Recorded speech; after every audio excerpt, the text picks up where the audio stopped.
Hello, everyone, and welcome to the Writer's Canvas, where we break down tips and tricks to help make your writing immersive and engaging.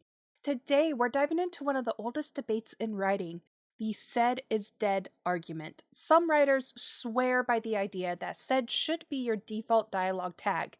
Others argue that relying on said makes your writing stale and that variety is the spice of a compelling scene.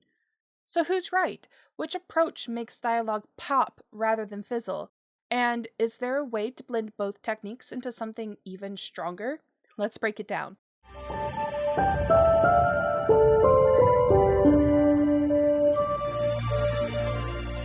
There is a reason writing instructors, editors, and some of the biggest names in literature insist on sticking to said. It's invisible. It doesn't draw attention to itself, letting the reader focus on what is actually being said rather than how it's being delivered. The argument here is that readers don't need to be told how something is spoken. They should feel it through the dialogue itself and the surrounding context.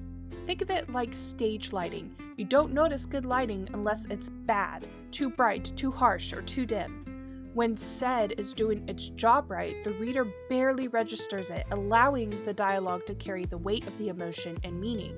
If a character is furious, their words should already sound angry. If they're heartbroken, their speech should reflect that naturally. The belief is that if you have to rely on words like shouted, growled, or whispered to convey emotion, then your dialogue isn't pulling its weight. Consider a conversation where someone says, "You never listened to me." If you slap "she screamed" onto it, it tells readers what to feel instead of letting them interpret it. But if the scene is already built around tension, if her fists are clenched, her face red, her breath shaky, then you don't need screamed at all. A simple "she said" keeps the focus on the dialogue itself, allowing the emotion to shine through naturally. Many classic writers lean heavily on said for this exact reason. Their dialogue is crisp and clean, relying on rhythm, word choice, and context, rather than flashy tags to carry emotion. But here's where the argument gets tricky. Sometimes said doesn't tell the full story. On the other side of the argument, we have writers who see said as repetitive and, frankly, boring. They argue that relying on a single word to carry the weight of every conversation is a wasted opportunity, especially when there are so many other options that can add color, tone, and depth. The right dialogue tag can do more than just clarify who's speaking. It can enhance the mood, give insight into a character's emotional state, and break up monotony. Words like muttered, hissed, snapped, or murmured add texture to a scene in a way that said sometimes can't. Think about a moment of pure frustration. A character who's barely holding back their anger might not just say something, they might grit out their words. A villain might not just speak, but purr their threats. A character in the middle of a heated argument might not just say something, they might spit it out between clenched teeth. The argument here is that the dialogue should work in tandem with the scene to make it more immersive. If a character is whispering, why not just say it? If they're sobbing while speaking, why not reflect that in a tag? Said doesn't always capture the nuances of speech, and sometimes a more descriptive verb does the job better. But here's the catch. Overuse is where things start to fall apart. If every single line of dialogue is loaded with dramatic tags, shrieked, bellowed, gasped, chortled, lamented, exclaimed, it becomes exhausting to read. It starts drawing attention to the tags themselves rather than the conversation happening between the characters. At its worst, it can even come off as amateurish, like a writer is trying too hard to force emotion rather than letting the dialogue and context do the work naturally. Which brings us to the best approach, a blend of both. Here's the truth, there is no single right answer. Good writing isn't about sticking to one rigid rule. It's about understanding when to use each technique effectively. The key to strong dialogue tags is balance and intonation.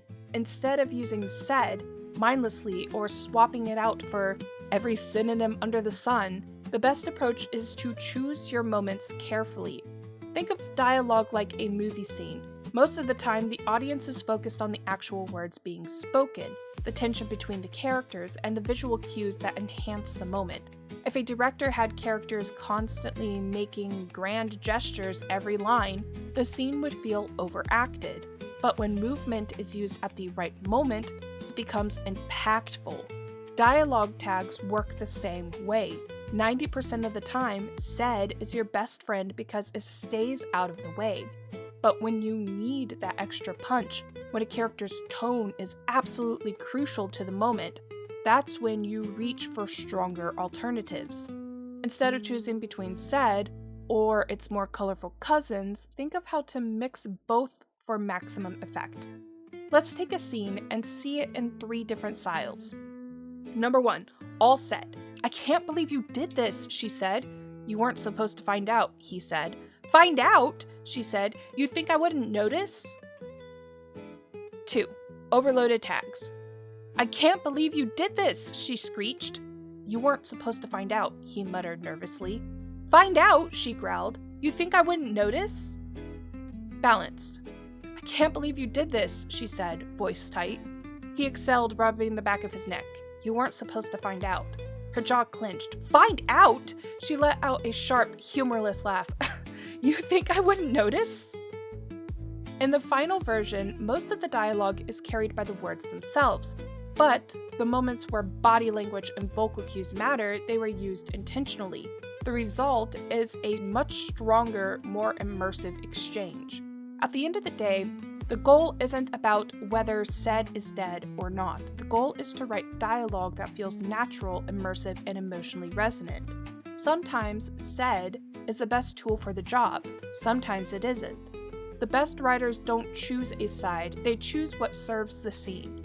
If your dialogue is strong, you won't need to lean on fancy tags to make it work.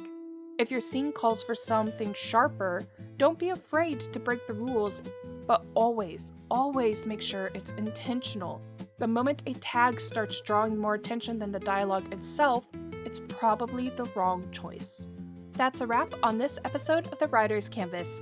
If you had fun or learned something new, don't forget to tap that like button, share it with your fellow wordsmiths, and hit subscribe to keep the inspiration rolling. Got a topic you're dying to see covered? Drop it in the comments below. I'm always up for a good writing challenge. Want to keep the conversation going? Join the Writer's Canvas Discord. Connect with fellow writers, share your work, get feedback, and nerd out on all things storytelling. The link's in the description. We'd love to have you there.